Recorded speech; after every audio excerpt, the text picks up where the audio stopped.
Good evening, I'm Doug Hostman. Tonight on 1 Hour, we bring you this exclusive interview. People always say, never become an artist. But this man could give you a good reason to. 15 million good reasons. 12 months ago, unknown artist Edward Rocksteady sold his crowning achievement, Bel Eternument, for exactly that much. 1 year and a less than stellar art career later, we meet with Mr. Rocksteady to uncover the mystery behind this modern masterpiece. We soon discovered that although inspiration can strike at a moment's notice, some men spend the rest of their lives running from that lightning in a bottle.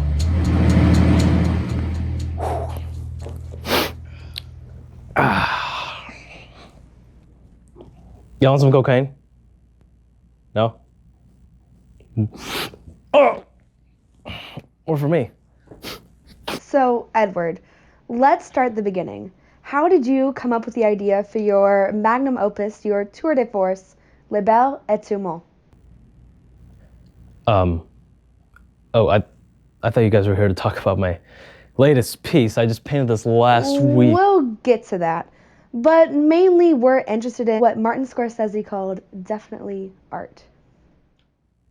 Okay. Yeah, all right. Well, this is how I came up with Bel Eternument. I remember it being, 12 hours before the LA art event, and I had nothing to show. I was nervous, I was lucky that they were even letting me exhibit any work.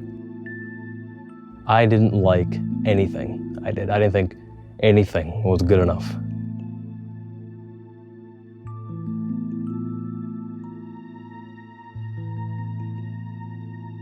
At one point, I just hit my wit's end as I was in the middle of a drawing. I passed out right then and there. And this is the piece that would become... Yeah, this is the piece that would become Bel. How did you come up with that in such a short amount of time? Well, if you'd let me finish, I passed out and then woke up the next day at 9 a.m., an hour before the premiere started. I looked down and all that was left on that piece of paper was just some scribbling, some drool, and a little bit of dried up snot.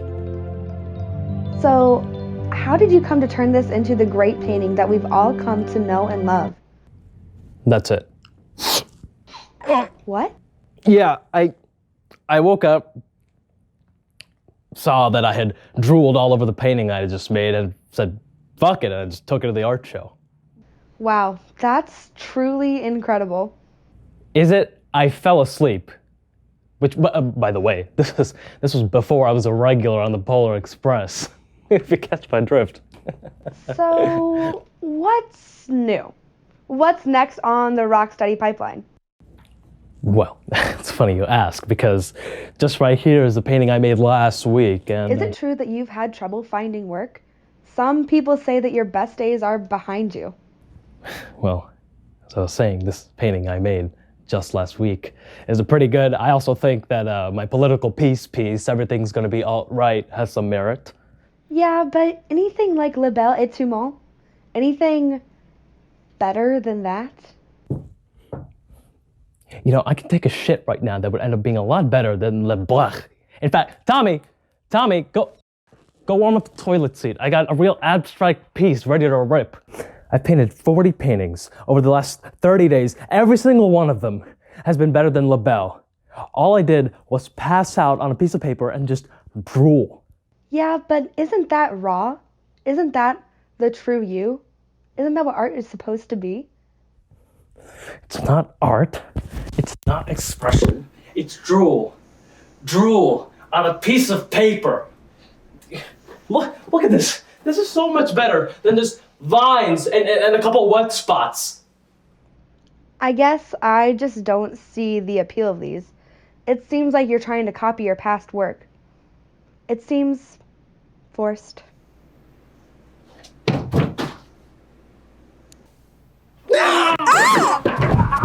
After his explosive interview, Mr. Rocksteady was taken into custody and charged with petty assault.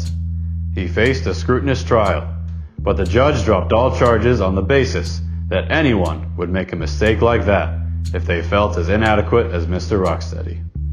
Mr. Rocksteady stormed the bench and was found in contempt of court and sentenced to 2 months in federal prison. Upon his release, Edward married and fathered 2 children, both of whom he's steering towards STEM programs. Many still consider Mr. Rocksteady a failure, but time can only tell so much in 1 hour. Good night.